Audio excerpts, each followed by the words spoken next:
ஈரானோடு மறுபடியும் போர் துவங்குவதற்கான வாய்ப்புகள் என்ன இருக்குது அப்படின்னு சென்காம் கிட்ட கேட்டு அது ரிலேட்டடாக 3 வழிகளை சூஸ் பண்ணியிருக்காரான் ட்ரம்ப். அது என்னென்ன வழிகள் அப்படிங்கிறத தான் நம்ம பார்க்க போகிறோம். இன்னொன்று, சவுதியினுடைய சொத்துக்களை மீட்கிறதுக்கு ஒரு பெரிய திட்டம் ஒன்று வச்சுருக்காங்களாம். எங்கே முதலீடு பண்ணாங்க? அமெரிக்காவில் தான். அப்போது எந்தெந்த பேங்க்கில் எவ்வளவு முதலீடு பண்ணியிருக்காங்களோ அத்தனையும் தட்டி தூக்குங்கடா, அமெரிக்காவில் இனிமேல் நமக்கு இன்வெஸ்ட்மெண்ட்டே கிடையாது அப்படின்னு ஒரு ஃபைல் ஒன்று சவுதியினுடைய பிரின்ஸினுடைய டேபிளில் இருக்கான். இதில் அவங்க என்ன முடிவெடுக்க போகிறாங்க அப்படிங்கிறதையும் இந்த வீடியோவில் நம்ம பேச போகிறோம். இது மட்டும் இல்லை, ஏகப்பட்ட இன்ட்ரெஸ்டிங்கான விஷயங்கள் இந்த வீடியோக்குள்ளே இருக்க போகுது. டீட்டெயில்டாக பேசுவோமா? வாங்க பார்க்கலாம் உறவுகளே. இது பிரசாத் சிக்னேச்சர். உங்களுடைய தொழில் சம்பந்தமான விளம்பரங்களை நமது சேனலில் ஒளிபரப்ப உங்களுக்கான அருமையான வாய்ப்பு. Prasad signature media broadcasting private limited. நீங்க நியூஸ் ரீடரா மாறணுமா? கண்டென்ட் கிரியேட்டரா உருவாகணுமா? சேட்டலைட் சேனல்ல ரிப்போர்ட்டரா வேலை பார்க்கணுமா? டாக்குமெண்ட்ரி மேக்கிங்ல இருந்து ஜேர்னலிசம் பற்றிய முழுமையான பயிற்சி பெற உங்களுக்கான அருமையான வாய்ப்பு. எங்களை தேடி வாங்க. ஆன்லைன் மற்றும் நேரடி பயிற்சி வகுப்புகளும் சர்டிபிகேட் கோர்ஸாவை கத்துத்தரும். மீடியா துறையில் 10 ஆண்டுகளுக்கு மேல அனுபவம் உள்ளவர்கள் பயிற்சி கொடுப்பார்கள். வாய்ஸ் ஓவர் தொடங்கி வாய்ஸ்லெஸ் பீப்புளுக்காக உங்களை சிறந்த ஜேர்னலிஸ்டா உருவாக்க வேண்டியது எங்களோட பொறுப்பு. ஸ்கூல்ஸ் அண்ட் காலேஜஸ்ல ஜூனியர் ஜேர்னலிஸ்ட்ங்கிற பேர்ல ஒர்க் ஷாப்பும் கண்டக்ட் பண்ணி கொடுக்கிறோம். மோட்டிவேஷனல் ஸ்பீக்கரா கடந்த 15 ஆண்டுகளா கல்வி நிறுவனங்களுக்கு நிகழ்ச்சிகளும் நடத்தி தரோம். தொடர்புக்கு 9944790333 94493594 prasadsignature@gmail.com. ஆக்சியோஸ் வெளியிட்டு இருக்கக்கூடிய மிக முக்கியமான வீடியோ. ஈரானுக்கு எதிரான சாத்தியமான இராணுவ நடவடிக்கை ஏதாவது இருக்கா அப்படின்னு சென்காம் கிட்ட ஐடியா கேட்டிருக்காரு. பேச்சுவார்த்தை முடக்கத்தை உடைப்பதை நோக்கமாக கொண்ட குறுகிய மற்றும் சக்தி வாய்ந்த தாக்குதல் திட்டம் என்ன அப்படிங்கிறது தொடர்பான அந்த வரைபடங்களையும் கேட்டு வாங்கியிருக்காரான் ட்ரம்ப். எங்களுக்காக நீ பேசுறியா ராசா, பேசு பேசு அப்படின்னு சொல்கிற மாதிரி இந்தியர்களுடைய கோகினூர் வைரத்தை திருப்பி கொண்டு வருவதற்காக மம்தானி அவர்கள் இங்கிலாந்தினுடைய மன்னர் சார்லஸுக்கிட்ட வாய்ப்பு கிடைச்சா நான் கண்டிப்பாக பேசுவேன் அப்படிங்கிற ஒரு வார்த்தையை விட்டுருக்காரு. இது ரொம்ப ரொம்ப முக்கியத்துவம் வாய்ந்தது. நம்மக்கிட்ட இருந்து திருடிட்டு போன தொகைகள் தான் ஏகப்பட்டது பிரிட்டனில் இருக்குது. நம்மக்கிட்ட இருந்து திருடிட்டு போன தங்கத்தை வச்சு தான் அங்கே தங்க மார்க்கெட்டே போட்டாங்க. அதில் ஒரு குறிப்பிடத்தகுந்த ஒரு விஷயம் கோகினூர் வைரம். அது அந்த மணிமுடி இருக்குல்ல, அதில் வச்சுருக்காங்க. அதை திருப்பி கொடுங்கடா அப்படிங்கிற கேள்வியை நம்முடைய பிரதமர் கூட பெரிய அளவில் எழுப்பினதே கிடையாது. போனது போகட்டும் அப்படின்னு விட்டுட்டாங்க. அதை திருப்பி வாங்குறதுக்கு இப்போது மம்தானி அவர்கள் உதவி செய்கிறதா சொல்லியிருக்காரு. நியூயார்க் சிட்டிக்கு கண்டிப்பாக மன்னர் சார்லஸ் வந்தார்னா நான் அவர்கிட்ட அதை கேட்டு வாங்குவேன் அப்படின்னு சொல்லியிருக்காரு. இந்த போரில் அமெரிக்காவுக்கு எவ்வளவு லாஸ் அப்படிங்கிறது தொடர்பான விவரங்கள் இப்போது ரிலீஸ் ஆகிருக்கு.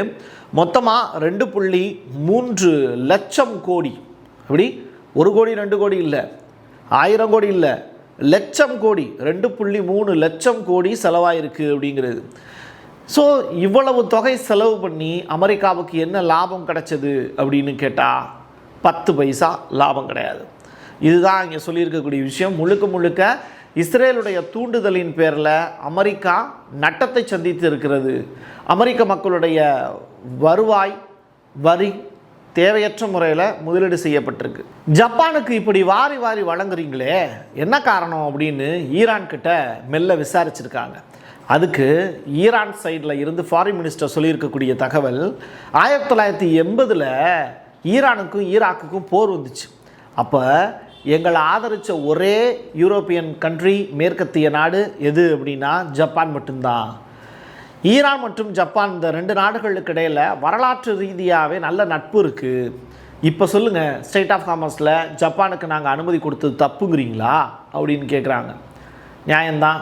ஆனால் இன்றைக்கி தேதிக்கு ஜப்பான் அமெரிக்கா கிட்ட அடிமையாவில் கிடக்கு. அதை யோசிக்க மாட்டீங்களே. ஈரானுடைய காலிபாப் ஒரு முக்கியமான ஸ்டேட்மெண்ட்டை சொல்லியிருக்காரு. அமெரிக்காவினுடைய நிதியமைச்சர் ஸ்காட் பெசண்டினுடைய ஐடியாவின் அடிப்படையில் தான் ஈரான் மேலே போர் தொடுப்பது தொடர்பாக ட்ரம்ப் முடிவெடுக்கிறாரு. அது மட்டும் கிடையாது, நான் ஈரானுடைய சபாநாயகராக இருந்து சில விஷயங்களை கவனித்ததன் அடிப்படையில் ஒரு எச்சரிக்கை ஒன்று கொடுக்குறேன். உலகத்தில் $140 அளவிற்கு ஒரு பீப்பாயினுடைய ரேட்டு வந்து இன்க்ரீஸ் ஆக போகுது. $100 நாங்கள் நினச்சோம், அது கிடையாது, அதையும் தாண்டி போயிடும். இதுதான் உலகத்துக்கு நாங்கள் கொடுக்கக்கூடிய எச்சரிக்கை. ஸோ ஒரு பீப்பாய்க்கு இப்போதைக்கு $120ங்கிற ரேஞ்சுக்கு போயிட்டு $140 அடிக்கும்போது தான் அமெரிக்காவுக்கு தெரியும் மற்ற நாடுகள்லாம் அமெரிக்காவை கிண்டி கிளங்கெடுக்க போகிறாங்கங்கிற வரைக்கும் செய்திகளை சொல்லியிருக்காரு. சவுதி அரேபியா இப்போ தன்னோட ஆட்டத்தை ஆரம்பிச்சிருக்காங்க. எப்படின்னு கேட்குறீங்களா? UAE ஒபாக் அப்படிங்கிற டீமில் இருந்து வெளியில் போனாங்க. அதன் அடிப்படையில் எண்ணெய் உற்பத்தியும் சரி, எண்ணெய்க்கான ரேட்டையும் சரி UAE தனியாக தீர்மானிச்சுக்க முடியும். இது எமிரேட்ஸ் எடுத்த முடிவு. இன்னொரு புறம் சவுதி அரேபியா அமெரிக்காவுக்கு ஆப்படிக்கக்கூடிய வகையில் சில சம்பவங்களை செஞ்சுருக்காங்க. பிரிட்டிஷ் மற்றும் அமெரிக்க வங்கிகளில் இருந்து தன்னுடைய சொத்துக்களை திரும்ப பெறுவது தொடர்பான ஆலோசனை தான் இப்போது சவுதியினுடைய பிரின்ஸு சல்மான் அவர்கள் சில திட்டங்களை முன் வச்சிருக்காரா. அது என்ன அப்படின்னா, அரபு வளைகுடா நாடுகள் நிறுவனம் AGSI இப்போது சவுதி அரேபியா என்ன பண்ணுறாங்க, $350 பில்லியன் மதிப்பிலான முதலீட்டு கையிருப்புகள் அமெரிக்காவிலையும் பிரிட்டன்லையும் வச்சுருக்காங்க. கருவூல பத்திரங்கள்லாம் எப்படி இப்போ டாலருக்கு நிகராக அப்படின்னு சொல்லி அந்த பத்திரத்தில் எழுதி சைன் போட்டு கொடுத்துருவாங்க. அந்த பத்திரத்தை விற்க முடியும். அப்படிப்பட்ட விஷயத்தை இப்போது சவுதி அரேபியா கையில் எடுக்கிறாங்க. ஸோ பாரமவுண்ட் நிறுவனத்தால் வார்னர் பிரதர்ஸ் டிஸ்கவரி இதை கையகப்படுத்துவதற்காக 10 பில்லியன் அப்படிங்கிற அந்த டாலர் ரிலேட்டடான மதிப்பையும் ஏற்கனவே உறுதி செய்யப்பட்ட நிதி ஒதுக்கீடும் இதில் அடங்கும். இப்படி தொடர்ச்சியாக முதலீடு செய்த பணத்தை எல்லாத்தையும் திருப்பி எடுக்கக்கூடிய வேலையை அமெரிக்க பேங்க்கில் இருந்தும் பிரிட்டிஷ் பேங்க்கில் இருந்தும் கொடுங்கடா திருப்பி அப்படின்னு கேட்குறாங்க சவுதி அரேபியா. UAE தாட்டையா நட்பு பாராட்டுறீங்க, நாங்கள் அவங்களோட பெரிய ஆள்றா அப்படிங்கிற அளவுக்கு இப்போ சவுதி அரேபியாவினுடைய பிரின்ஸ் வேலையை செய்கிறார். ஈரான் அமெரிக்காவுக்கே டஃப் கொடுக்குற அளவுக்கு எதனால் இப்படிப்பட்ட முடிவுகள்லாம் எடுக்கிறாங்க அப்படிங்கிற கொஸ்டின் உங்களுக்குள்ளே இருக்கும்ல. அதுக்கு காரணம் வரலாற்று ரீதியாக அமெரிக்கா பல நாடுகளுக்கு செய்திருக்கக்கூடிய துரோகங்கள் தான். லிபியா அப்படின்னு சொல்லிட்டு ஒரு கண்ட்ரி, அங்கே கடாஃபி அப்படின்னு சொல்லிட்டு ஒரு சமத்துவமான ஒரு மனிதன் ஒருத்தர் வாழ்ந்துக்கிட்டு இருந்தார். ஆனால் அவரை அமெரிக்கா நேட்டோ சேர்ந்து கொலை செஞ்சுட்டாங்க. ஆனால் ஃபஸ்ட்டு அவருக்கு கொடுக்கப்பட்ட அங்கீகாரம் என்ன தெரியுமா, நீ அணு ஆயுதம்லாம் தயாரிக்க முயற்சி பண்ணாத, உனக்கு தேவையான சலுகைகள்லாம் கொடுக்குறோம் அப்படின்னு சொன்னாங்க. தவிர அமெரிக்காவினுடைய பாதுகாப்பே லிபியாவில் ஏற்படுத்தப்பட்டுச்சு. அது மட்டும் கிடையாது, ஐக்கிய நாடுகள் சபையிலலாம் உன்னை பேச வச்சு அழகு பார்க்குறேன்னு இந்த லிபியாவினுடைய கடாஃபிக்கு ஆசை காட்டினாங்க. அவரும் அமெரிக்காவை சரி நல்ல ஒரு வல்லரசு நாடாக இருக்காங்க, அவங்க கூட நம்ம டைப் பண்ணால் நல்லது தானே அப்படின்னு சொல்லி 2003 அது தொடர்பான ஒப்பந்தங்களும் போடப்பட்டுச்சு. அதற்கு பிறகு 8 ஆண்டுகள் நல்லா தான் போயிட்டு இருந்தது. அமெரிக்கா சாதாரண நாடாக என்ன, நேட்டோவை வச்சு லிபியாவை தட்டி தூக்குறதுக்கான முயற்சியில் ஈடுபட்டாங்க. அப்படி நேட்டோ நாடுகளால் கடைசியில் 2011 அமெரிக்காவோட ஆதரவோடையே இந்த கடாஃபியை அரெஸ்ட் பண்ணி தூக்கிலேயே போட்டாங்க. கடைசியில் அவருடைய பையனையும் மர்மமான முறையில் ஒரு 5-6 மாதங்களுக்கு முன்னாடி சுட்டு கொண்டாங்க. இப்படி அமெரிக்கா உலகத்துக்கு துரோகத்தை தான் செஞ்சுருக்கே தவிர எந்த நாட்டுக்கு நல்லது செஞ்சுருக்குன்னு ஈரான் இப்போது கேட்க ஆரம்பிச்சிருக்காங்க. நியாயமான கேள்வி தானே. தராஷ் கமிகாஸ் ட்ரோன், என்னப்பா இது இவ்வளோ தூரம் ஒரு வைப்ரேட் ஆகிற அளவுக்கு ஒரு ட்ரோனை பற்றி பேசுகிறீங்க அப்படிங்கிற அளவுக்கு ஈரானில் புதியதொரு ட்ரோனை அறிமுகப்படுத்தி வச்சுருக்காங்க. இது ஷாகத் 136 இருக்குல்ல, அமெரிக்காவை போட்டு வாட்டி விதைச்சாங்கல்ல, அந்த ட்ரோனுடைய மாடல் தான் அப்கிரேடுங்கிறாங்க. இதை ஈரானிய தெருக்கல்ல அப்படியே வலம் வர வைக்கிறாங்க. பாருங்கள் நம்ம சாதனையை அப்படின்னு.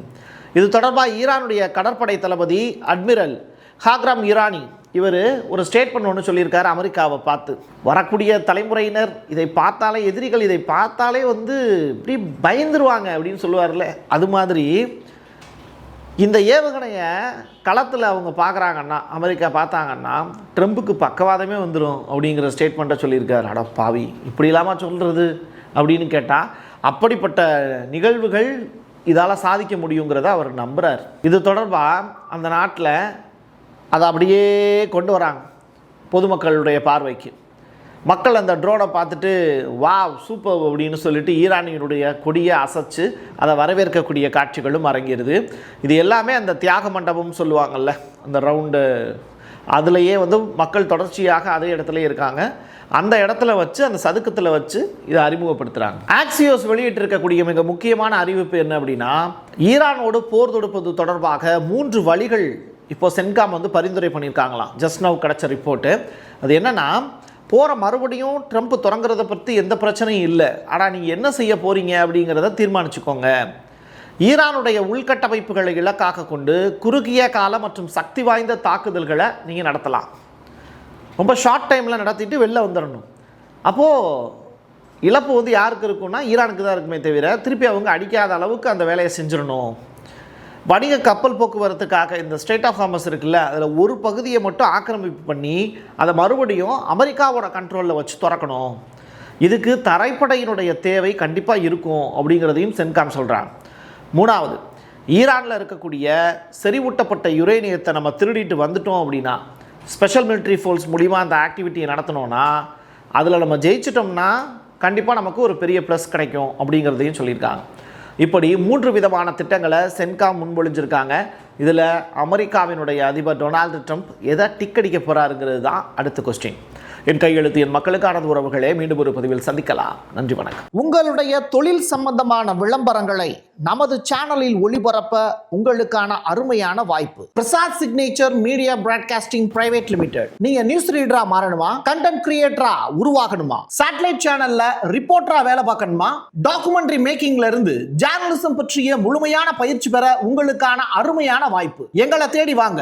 ஆன்லைன் மற்றும் நேரடி பயிற்சி வகுப்புகளும் சர்டிபிகேட் கோர்ஸாவை கத்து மீடியா துறையில் 10 ஆண்டுகளுக்கு மேல அனுபவம் உள்ளவர்கள் பயிற்சி கொடுப்பார்கள். வாய்ஸ் ஓவர் தொடங்கி வாய்ஸ்லெஸ் பீப்புளுக்காக உங்களை சிறந்த ஜேர்னலிஸ்டா உருவாக்க வேண்டியது எங்களோட பொறுப்பு. ஸ்கூல்ஸ் அண்ட் காலேஜஸ்ல ஜூனியர் ஜேர்னலிஸ்ட்ங்கிற பேர்ல ஒர்க் ஷாப்பும் கண்டக்ட் பண்ணி கொடுக்கிறோம். மோட்டிவேஷனல் ஸ்பீக்கரா கடந்த 15 ஆண்டுகளா கல்வி நிறுவனங்களுக்கு நிகழ்ச்சிகளும் நடத்தி தரோம். தொடர்புக்கு 9944790333 94493594 prasad signature@gmail.com.